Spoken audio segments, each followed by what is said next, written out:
like to welcome several guests, starting with our very distinguished incoming district governor, Gedi Javid. We're really thrilled to have you with us today. Thank you. And her partner in crime, Mark Emily. I said that right, right?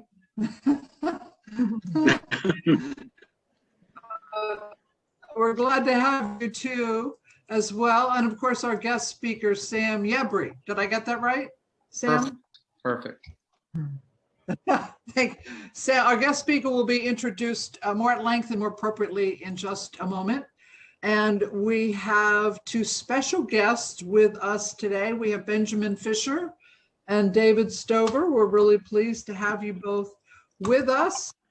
And I think that's everybody. That's all of our guests as far as I can see. If I'm leaving anybody out, please let me know. Otherwise, thank you all for being with us. We're very happy to see you. And we have a few announcements.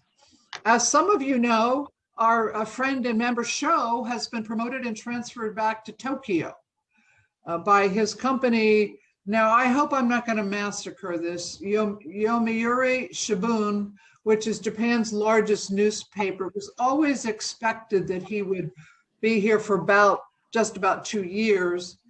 His father was very active in Rotary and asked his son to join Rotary in LA while he was here, and so he got involved with us. Really a wonderful person. We're sorry to see him go. He promises to stay in touch with us and to stay involved in Rotary. And interestingly enough, he and Allie ran into each other on his last night in town, which I think was last Friday night. And then below is a gathering at, looks like Rusbey's restaurant, because Rusbey's in the middle of this crowd. And for those of you like me who haven't been to Tokyo, this is Tokyo. So he, as I said, will be checking in with us, and I'll let you know what we hear about him in the future. But it was really nice to have him with us for the time that he was able to be here.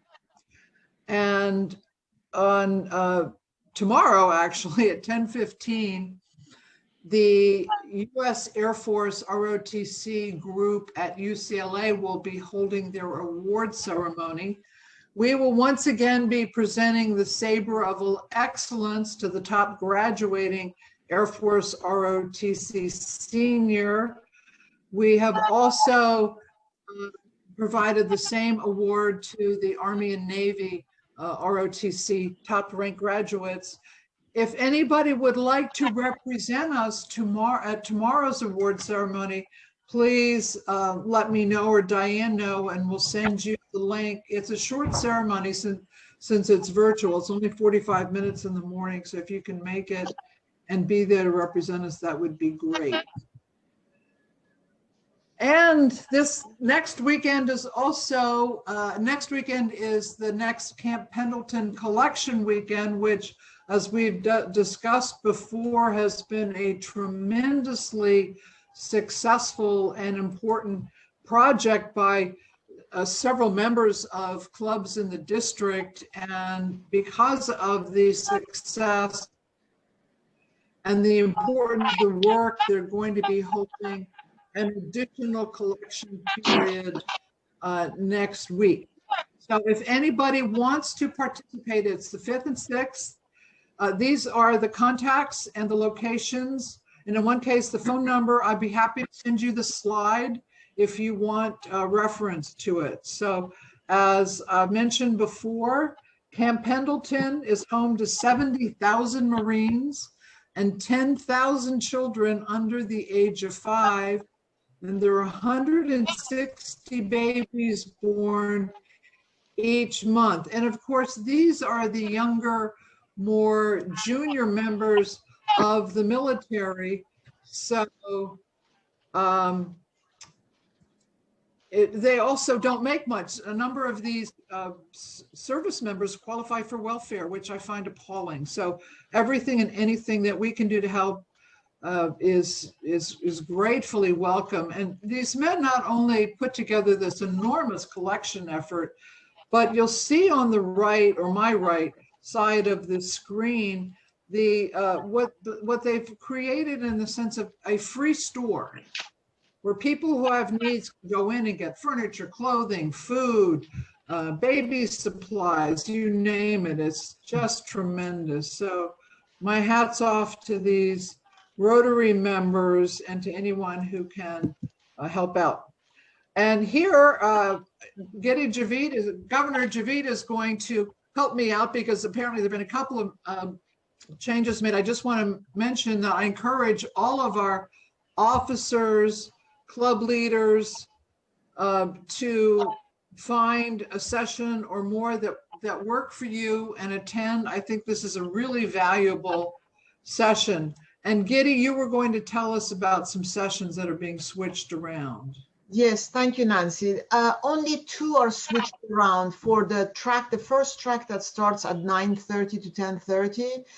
The youth protection will move to the second track at 10:30, and the secretary will move to the 9:30. So we're just switching the youth protection and secretaries around. That's the only change. And as Nancy said, I really encourage all officers, committee chairs. It's very important for committee chairs to attend.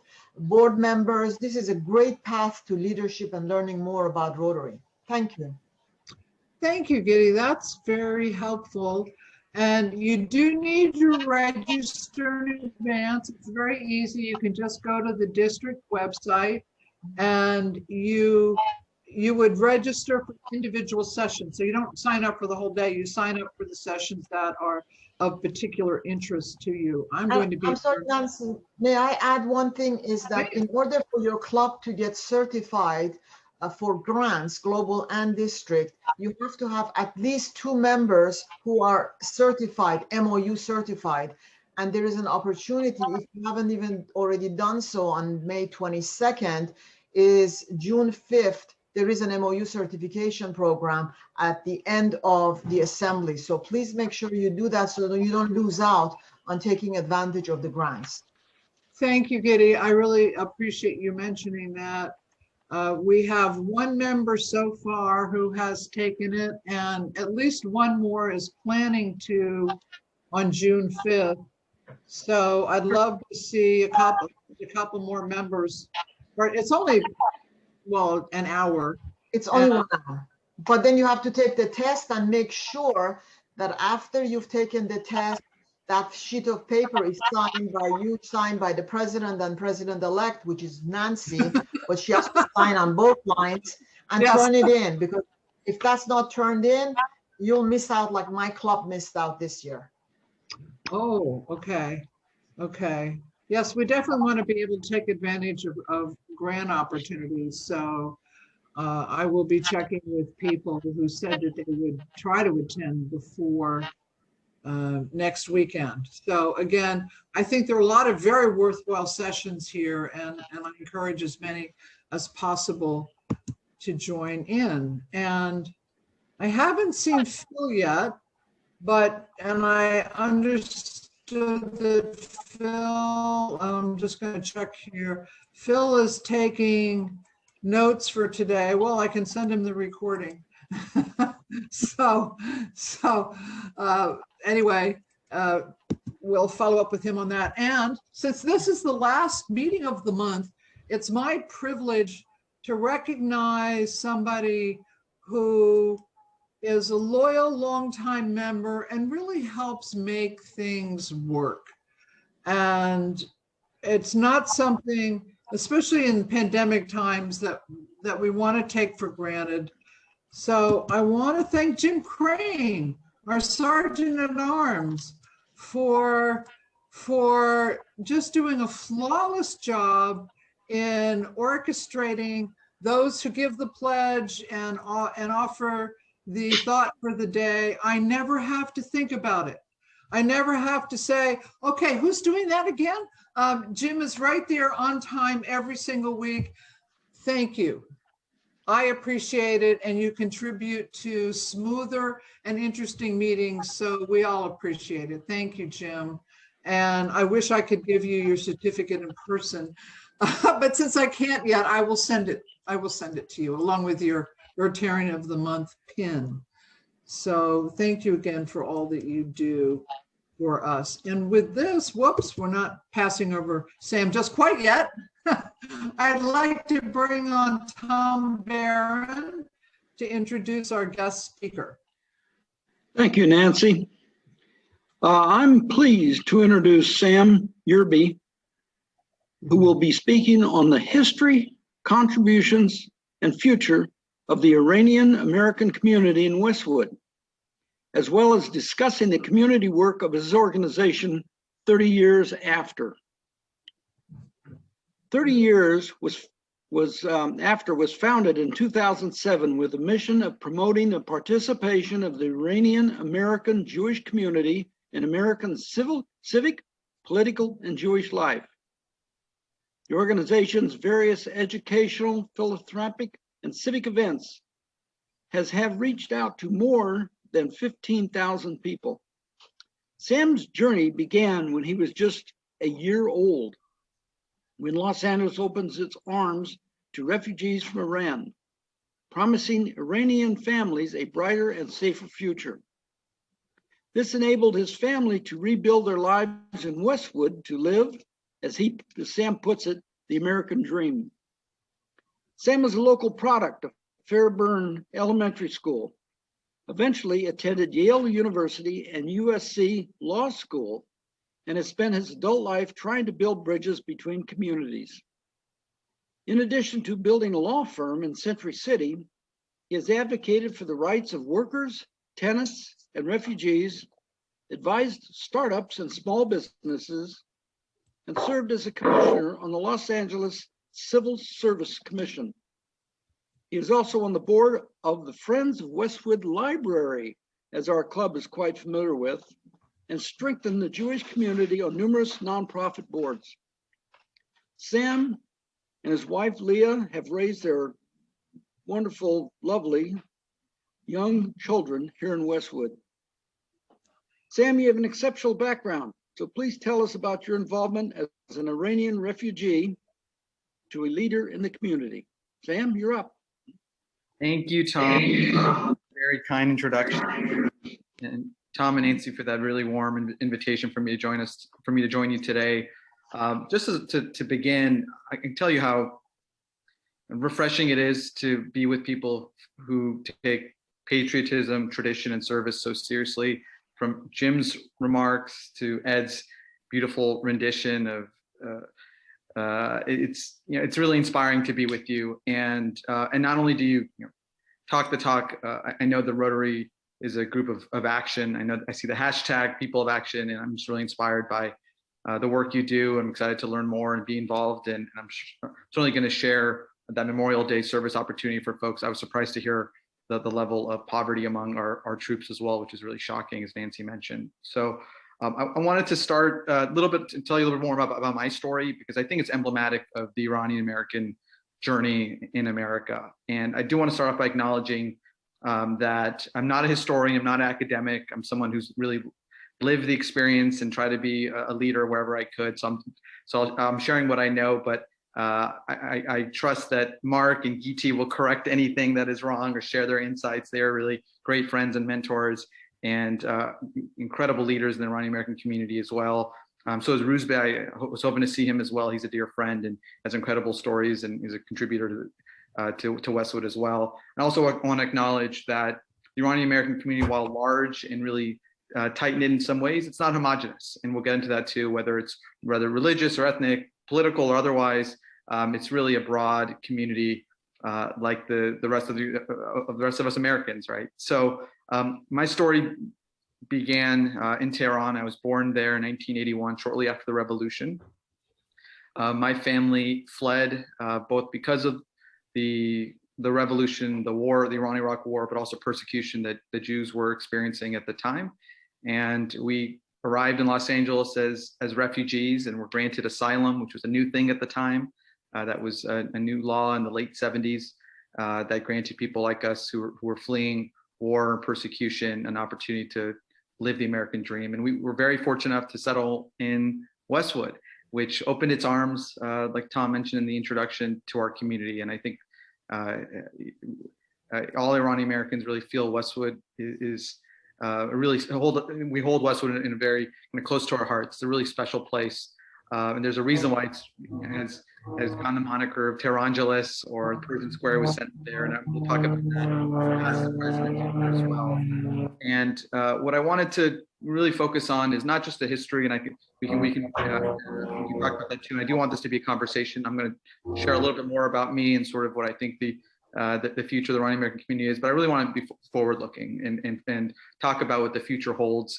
The Iranian-American community, the next generation of it, people who, like me, were either came here as very young, small children, or folks who were born here and now really fully American, but want to give back. There's an opportunity for us to do more, and I'm hopeful that in partnership with organizations like Rotary, there will be this explosion of activism, philanthropy, engagement among the next community of Iranian Americans. As you may have many friends and neighbors, colleagues who are Iranian, to give you a sense of the scale of the community. According to the last census in 2010, there were roughly 500,000 Iranian Americans in the United States, 40% of them in California, roughly 200,000. We think most of us think those numbers are undercounted for a lot of reasons. There's really no place to identify yourself as Iranian, and a lot of folks, for various reasons, don't fill those out, concerned about what that means in an old world mentality of filling out a form from the government. So we think it's possibly double those numbers. And we all know that California is especially has a large proportion of Iranian Americans of all backgrounds, of all faiths and denominations as well. And with that, there's been a real outflow of success in the Iranian American community among many immigrant communities. The Iranian American community is seen as among the most successful in terms of education, professional.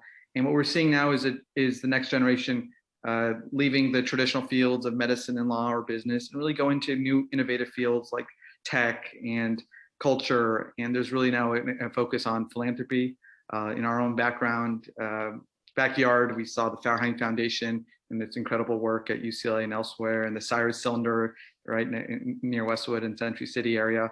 I think there's a real desire by folks like me who feel that we have a debt to repay to this great city and this great country to give back. And I think we're sort of the tip of the iceberg. Is there's going to be a real outpouring of love and opportunities. So so there's the question is, how do we find ways to engage more Iranian Americans in this work as well?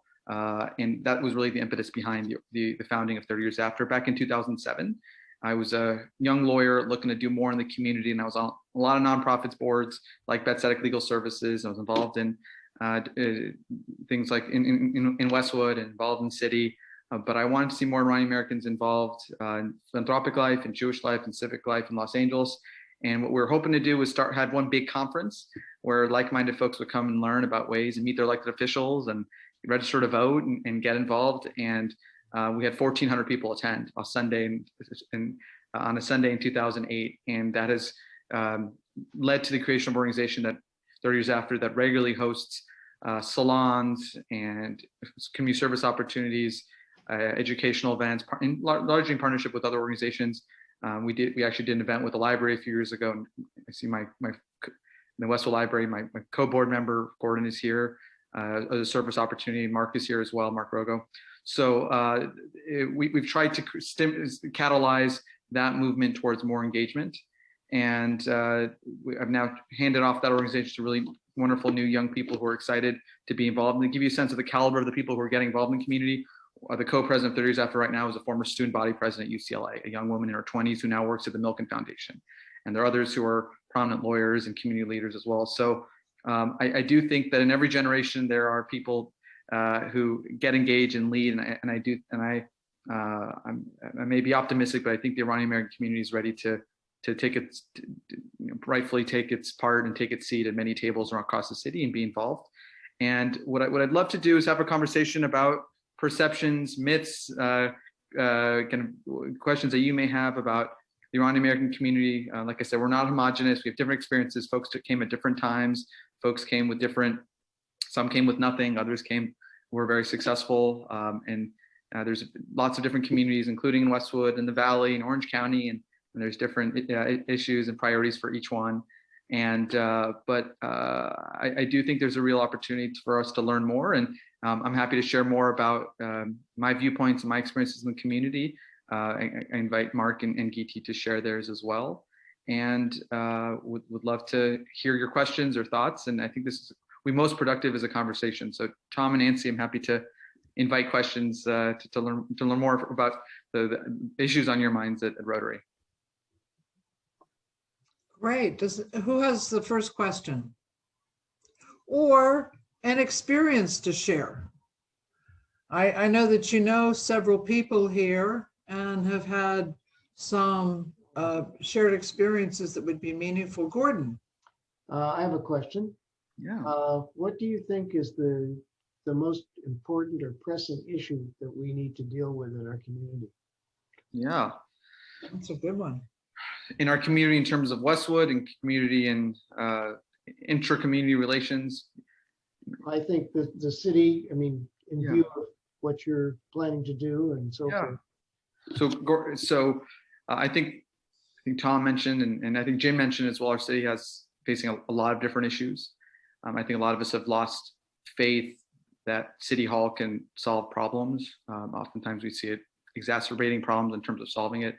And whether the issue is homelessness and affordability of housing, public safety and police reform, or just helping businesses and tenants and folks vulnerable just get the help they need. I really do think that we need to completely revamp how City Hall works. And not only just the people there, but structurally, every department does less with more every day that passes. If you look at some of the reports about our spending and then the output of services, and I don't think Los Angeles we can say right now that it's the world-class first world city that we all deserve, we all remember. It's certainly not the city that my family moved here to in 1982. I think we have a lot of work ahead of us to rebuild the basic services and restore the trust. So I think there's to get to that point where it's a safe, clean, beautiful city. We're gonna have to revamp every nook and cranny of City Hall and every department, and it takes all of us to hold our elected officials accountable. Where would you start? Yeah, so homelessness is the top issue, and I know Tom wants to chime in as well, but I think homelessness is that crisis moment. I know Rotary's been very involved. The explosion in Westwood. I did the homeless count in January of 2020, right before the pandemic, and just on 4 city blocks, from Wilshire up to LeConte on the Western Trident, just, a third of the village, we found 33 folks who were unhoused.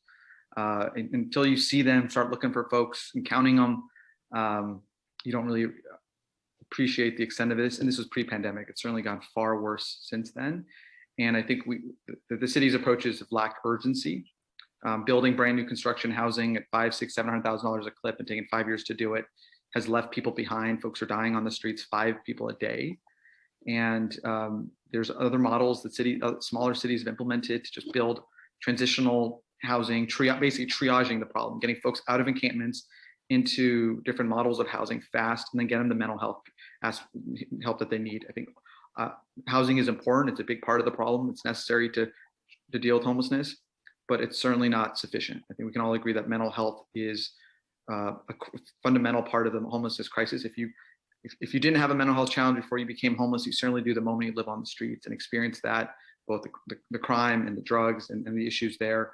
And I just Zoomed earlier this week with the folks at D.D. Hirsch, the preeminent mental health organization, and they told me that in a county of 10.5 million people, we have 81 residential psych beds. So other than emergency rooms in jails, there's 81 single beds for folks who have a mental health breakdown to go. And right now, police officers making those determinations of who needs to go where, and as opposed to mental health professionals. And then our state laws are completely misguided. If you don't want service, if you don't want help, despite all the mental health and addiction issues that you may be facing, you can't be forced to get it unless you're an imminent threat to yourself or someone else. Oftentimes, it's too late.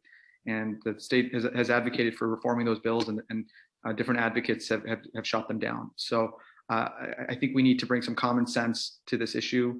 It's not the progressive, compassionate approach to let people die on the streets. It's not good for folks who live nearby, but the businesses that live by some of these encampments. So I think we all need to come together as a community and demand urgent action with a level of common sense. Sam, I have a question. in preparing for this introduction, I'm kind of curious. You have a successful law firm in Century City, and I can see your community involvement, but I understand you're running for the 5th District Council as a council member in LA. What draws you into the political arena? Why do you want to run for office? Thank you, Tom. Yeah, I first got the taste of public service in a more genteel time. I worked for Bill Bradley for president of New Hampshire in the snow in '99 when I was a college student at Yale. And at that time, you'd hear Bill Bradley speak and Al Gore and John McCain. They had great ideas about serving and helping. And they would, shake each other's hands and joke and compliment each other. And I said that, one day I want to help, move Los Angeles or California forward in that positive way. And I'm trying to do a lot as a lay leader, like all of you, in a professional way. My wife and I had a conversation a year ago, and we felt that the city was going in the wrong direction really fast. And we have 4 young children under the age of 8, and we want them to live in the incredible Los Angeles that I inherited when we moved here. And it's just not the same city. I walked to Fairburn from when I was raised on Wellworth. I couldn't imagine my kids walking to school right now. I don't let them walk 5 feet in front of me because of the city that this has become. And I think as a refugee, as an immigrant, I appreciate Los Angeles more than others may do. I don't take anything for granted. I think I have a debt to repay. Tried to repay it how I could in community through philanthropy and activism. But I also have a debt to my kids to make sure I do everything to make the city as great as possible. So it's that sense of responsibility for, as an immigrant, the debt that I have, and also the sense that, we have to turn this around and we can't leave it to the same old folks. City Hall tends to be recycling staffers and legislators, and there's musical chairs, the same forces, developers and unions and lobbyists control everything. They make all the decisions. So when I decided to run, I decided I'm not going to take any money from any of those folks. No lobbyists, no developer money, no unions, just individuals. And even with that, I've raised more money than any first-time candidate for city council in the history of the city. I think we need people like us in this room to take charge and find the solutions, because we just can't let City Hall do it, because they're not well equipped. There's no one on that city council who's ever had private sector experience. I've had my own firm for 11 years. I have employees. I pay that March 1st gross receipts tax, pay payroll and workers' comp, and understand every fine and fee and tax has a consequence. And we're losing jobs every day. We're losing working families and young families who don't want to live here anymore. I think there's a real crisis moment. And 2022, if we don't fix it, I'm worried that there's no returning to Los Angeles that we all remember and love. Sam, you may be an immigrant and a refugee, but you're as American as I am. Don't give me that. You've grown up your life here in LA. I make that point because unless you've lived or you've had family who've lived somewhere else, I don't think you appreciate Los Angeles in America. A lot of folks out there focus on our warts and our problems, and sure as hell we have a lot of them. But this is the greatest country in the world. This is the greatest city in the world, I think, in my view. And it could always be better, and I wanted to make it better. So I appreciate that, Tom. But I'll never forget that, what Los Angeles has done for my family and for my community as well. Mark, Emily, you had your hand up. Yes. What I was going to say is that in 2009, I ran for judge. And one of the places that I tried to get votes from was one of the events at the 30 year after. And Sam Yebri was there. He had organized this group of people. There were probably in that event, there were about 200-300 people. There were people from the state. There were assembly persons. There were senators. Everybody had come together to see what's going on with this group of young Iranian-Americans who are getting together in this. And he ran that program tremendously successfully. The fact that he says that we appreciate those of us who come here voluntarily and have seen other countries, have been in other countries, we know what we have in the United States, and we appreciate being here, and therefore we want to give back. And that is something that Sam has started And I'm supporting him fully, and I hope that we will all support him so that we will be in control rather than the politicians who have proved not to be very successful, at least some of them. Thank you, Mark. I appreciate those kind words. And I remember that campaign, and you inspired a lot of us in breaking new ground and opening doors for us. So thank you, Mark. Mark Rogo, you had your hand up. Hi, Sam, and this might be for Mark as well. You know, what's the story behind that big piece of artwork that the Iranian community, the American Iranian community, sponsored on Santa Monica Boulevard, right north of Century City, with the lights on it and so forth? I've often wondered the background behind that. I can talk a little bit, unless Geeti or Mark want to talk more about it. It's called the Cyrus cylinder. King Cyrus was known for bringing new freedoms to the world, and that cylinder kind of was one of the first kind of memorializations of rights and freedoms throughout the world. And I think it's a source of pride for all Iranians, and it was a gift from Iranian-American philanthropists. The Farhang Foundation and others were really active in that role, and the hope was that it would kind of start a trend. There was a big event when that was announced, and some of those events, and I think there will be future events and future programming tied to it. I don't know if Geeti and Mark are involved in it, but I think it's going to be the first of many such kind of contributions. So it's more than art. It really was a sort of a symbol, as a thank you to Los Angeles, but also a symbol of what Iranian-American culture really is about, which is, you know, values and traditions and caring for others and freedom. And it really is a beautiful symbol. And if we haven't done enough to explain that, whether through that symbol, or through that one piece of symbolism, or it's really falls on us to do more. I think that's a good point that you raised. Let me add to that. 2,500 years ago, Cyrus the Great, the king of Iran, had a country that went from the present Iraq and part of Turkey all the way to India. And this huge country had a lot of different peoples, a lot of different religions, a lot of different cultures, and everything else in it. The program, the cylinder, was the statement by Cyrus the Great that each part of this country is free, and each part of these people are free in order to have their own religion and their own freedoms. And that cylinder, this what is in Century City now, is a symbol of that cylinder. It's a modern version of that, which I really hope that they have made it a little bit more like the original cylinder. But the original cylinder is about 12 inches, and it has the writings of the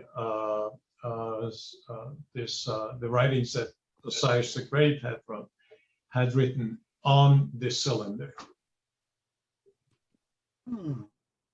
Oh, cool.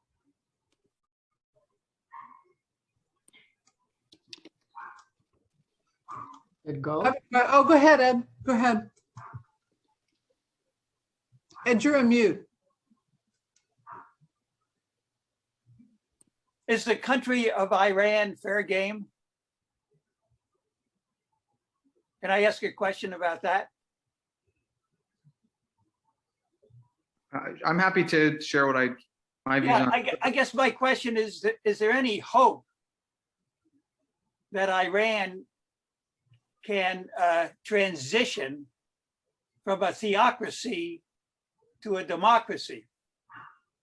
I absolutely think there's hope. The people of Iran are the most pro-West, educated, freedom-loving people in the world. There's a young population that are yearning to be free.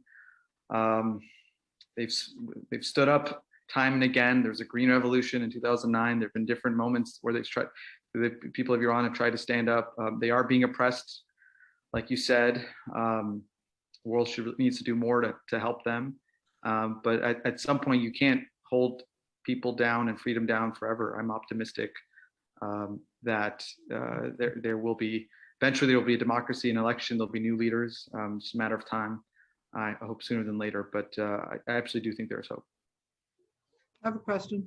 Actually, I have a two-part question, if I may. Sure. The first part is, and I appreciated that you brought up homelessness because it's obviously a massive societal problem and tragedy for those who are caught up in it. I wish that our immediate past president could have been here today because she is executive director of the Westwood Transitional Village, which is part of the Salvation Army, and which helps homeless families transition to independent living. They do very important work and we support them a great deal. So having said that, it's, as you rightly pointed out, a problem of increasing severity in our city. Do you see cities that are doing it better? Can you point to, I have to think somebody has figured out how to manage it. I just don't know who that might be or where that might be.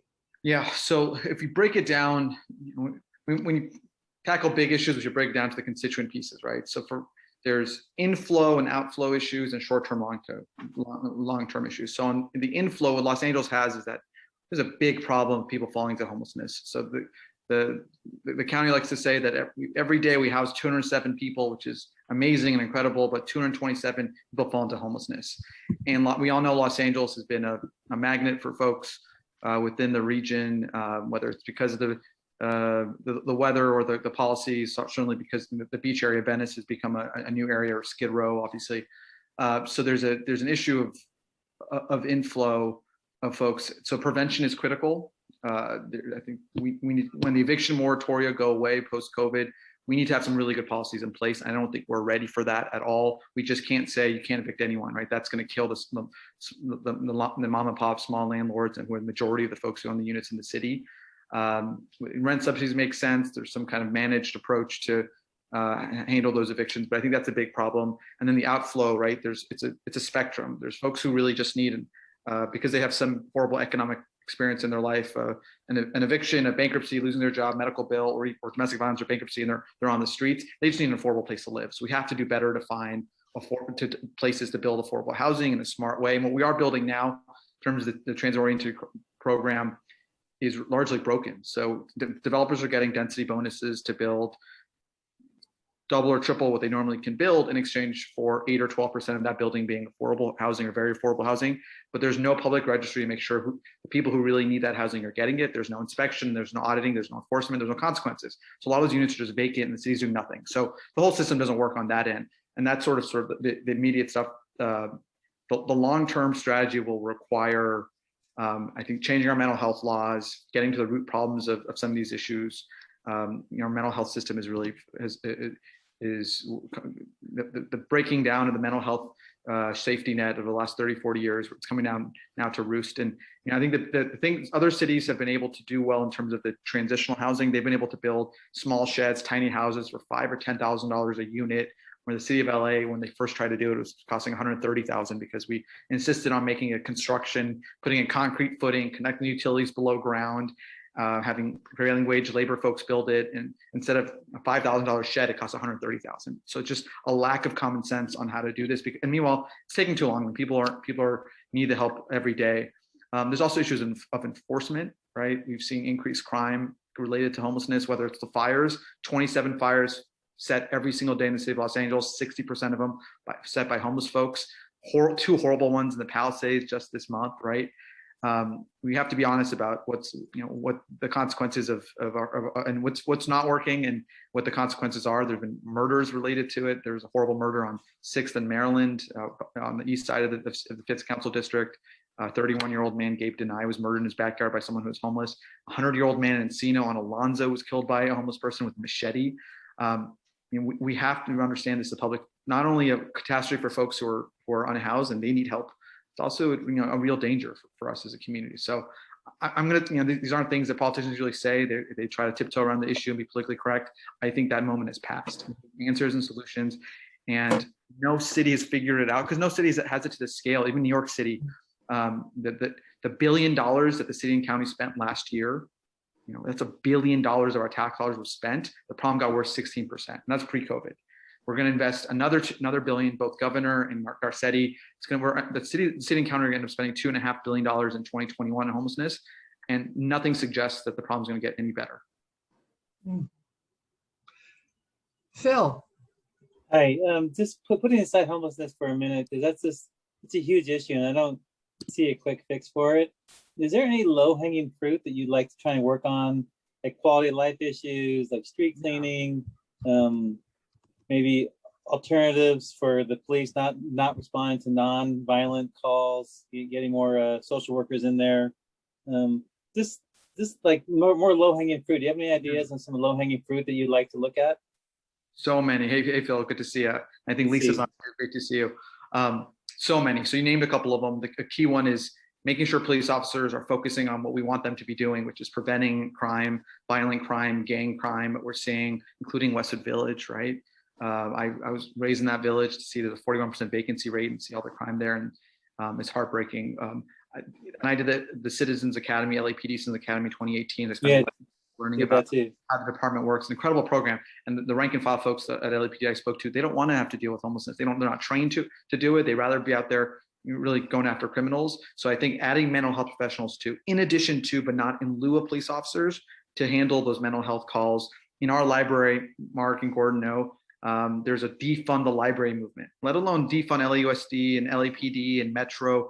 We have a wonderful woman pre-COVID we contract with LAPD. She's uniformed but unarmed, not LAPD uniform, but private security. She de-escalates situations, whether it's drug use or homeless person, someone stealing books.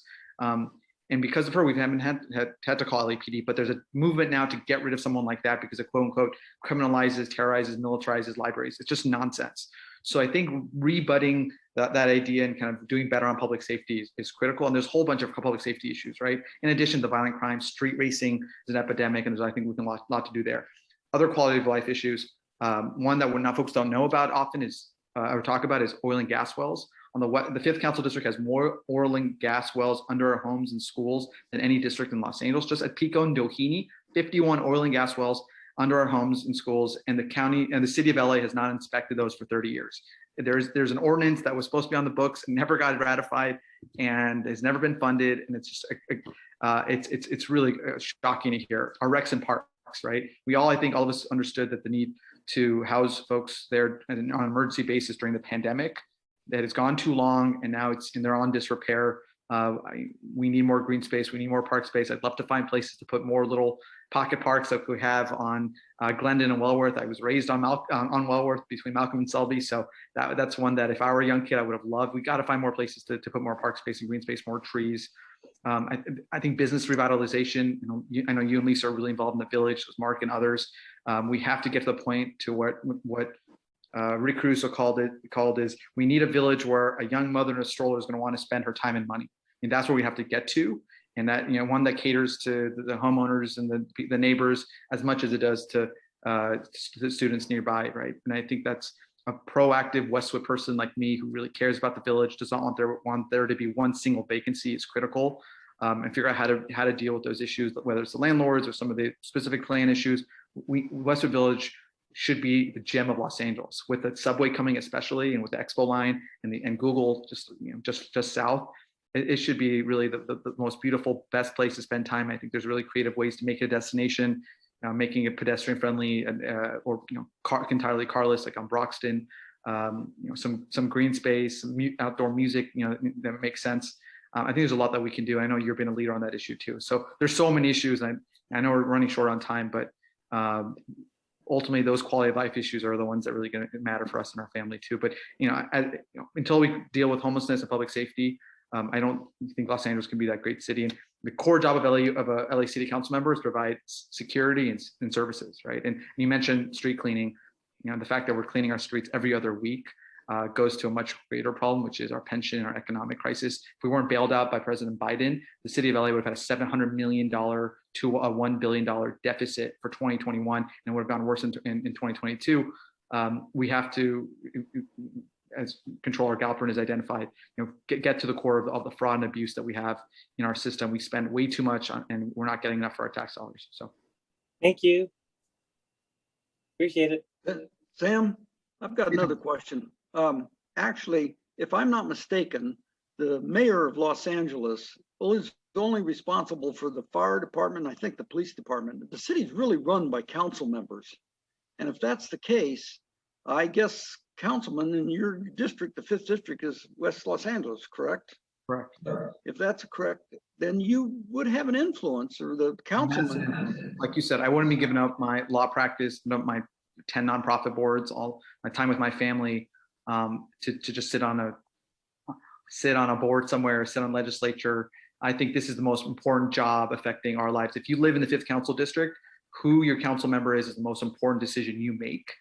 And like you said, the mayor is symbolic in the city of Los Angeles, has very little power. Mayor appoints the chief of police and chief of fire, and appoints the general managers and proposes a budget, but the buck stops at the council members, those 15 people. Arguably the council president is far more powerful than the mayor, and especially at a time when we have a mayor who at best is ineffective, and at worst you can use your own other adjective, and he'll be gone in New Delhi by Thanksgiving anyhow. So, He's history. Yeah, so it tells you, even the people we elect aren't doing their job. They're one of the council member in the adjacent district has asked a federal judge to take over the homelessness issue. He says, I want a consent decree or receivership. This is just too hard. I mean, these are the people we've elected, right? And so to your point, half the city council, 8 of the 15 are up for election in 2022. There's an open seat, 5th council district. The mayor, city attorney, controller is also up. 2022 is where we're going to decide whether we take back Los Angeles and make this an incredible city again, or just continues to go down off a cliff. And a lot of us are going to revisit that conversation about our future in the city. And I think this job is incredibly important. As a council member, like you said, makes decisions in his or her district that affect our lives, from things like sanitation, police and fire, and homelessness. And I think it's an incredibly important job. I had a question. Out of curiosity, where did you go to high school? I went to Brentwood. I went to a private high school. Okay, a private school. What do you think of the public schools, and why are they performing so poorly? And how can we improve them? And that would take 25 years to figure that one out. Yeah, I think LAUSD is not within the jurisdiction of LA City Council. I share your frustration that it's gone downhill. I think the local public schools are really good. Fairburn, Warner, Westwood Charter in our area, and all throughout the district up to Lanai and elsewhere. There's some really good public schools. I think there's a drop off at middle and high school. Part of it is our own. We should look at ourselves, right? I think there's a lot of folks aren't sending their kids to those schools, and as a result, there's a lack of funding. I also think there's been a lack of leadership throughout LAUSD, and I think we saw that during the pandemic. The fact that other school districts were able to figure it out and get kids in schools, and it sure as hell taking a long time for LAUSD to figure it out. So I think there's a lot of issues, a lot of problems, and it hurts as much as it hurts folks in our community and around here. I think it hurts the folks in the families that are underserved a whole lot more. 70% of LAUSD students rely on a meal at LAUSD for the only hot meal of the day. Just think about that, right? So, Michael Newman and then Phil. Sorry. Yeah, I had a question on zoning. I seem to be reading more articles and proposals of late that here, even in Westwood, not just the granny type unit, but rezoning so that some of the homes can become duplexes and fourplexes or apartments in just a lot greater density, even as I understand it, both north and south of Wilshire in the heart of Westwood. Where do you see all that going?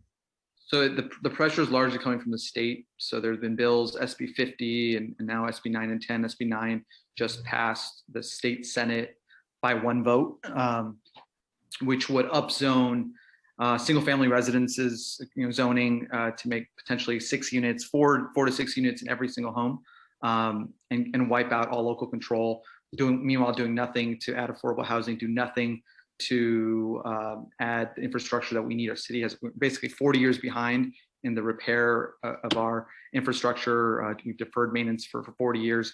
Our streets, our electrical grid, our sewers, we've all seen them fail. I oppose SB 9 and its cousin SB 10. I don't think those decisions be mandated at the state level. There's plenty of zoning that currently exists in the big commercial corridors to provide the housing that we need. We just have to do a better job of approving the projects that make sense and incentivizing things that we want to see. Charlie Munger had a great line, right? Show me the incentives, I'll show you the outcomes. I think our incentives don't really make sense right now.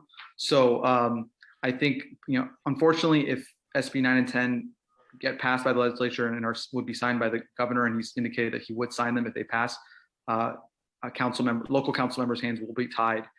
You'll be seeing duplexes, fourplexes or more in the place of some of these homes. And we know in Westwood, right, you buy a plot of land, 6,000 square feet, it's going to cost you $1.5 million, $2 million minimum. And if you're going to build four units there, it's not going to be affordable for anyone, right? So this really is about developers are going to get rich from this, and frankly, our neighborhoods are going to suffer for it. Phil, you had a question.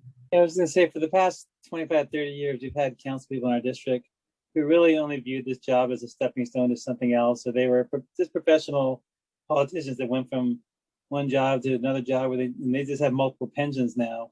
How are you going to be different? How are you going to really kind of cater to your constituents and not just focus in on like the big landlords, and like the bid has got caressed under a spell? So first off, I'm talking to folks in business community, but I'm not taking their money. They were shocked by it. So I think just the type of campaign I'm running, arm's length with anyone who's going to ask me for anything. So not just money from developers, not taking money from cannabis companies, billboard companies, oil and gas companies, PACs of any kind, good or bad, LLCs, and not taking money from unions either. Although I'm a Democrat and support unions. Just doing that will, creates the distance for me to have really serious conversations, strong, sober conversations when I have to negotiate against them, whether it's a labor contract about, zoning issues or whatever it is.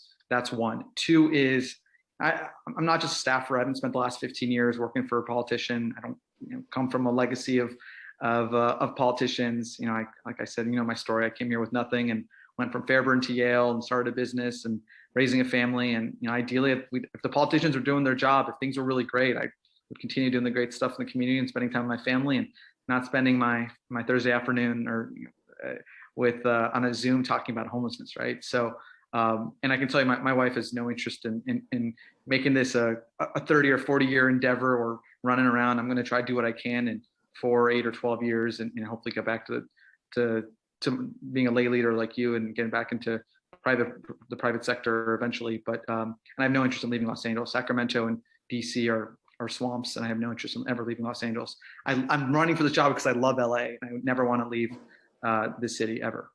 Okay, thank you. Do we have more questions? Sam, I really want to thank you for being here with us today. I think this is a very important discussion. So I'm personally looking forward to hearing more from you and about you. And as Gordon knows, the Westwood Public Library is one of our favorite causes.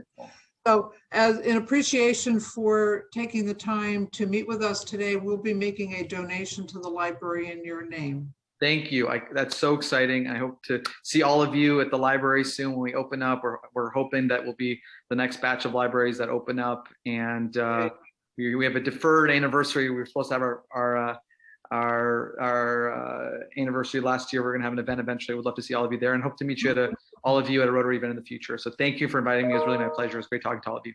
Thank you for being here. And Gordon, we're going to count on you to keep us informed. Me and Mark.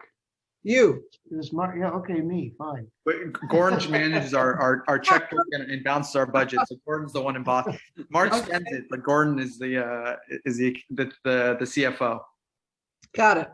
I think he's left, but anyway, thank you again, and we'll look forward to seeing and hearing from you further. And everybody have a very special Memorial Day weekend, and we will be back together next Thursday, June 3rd.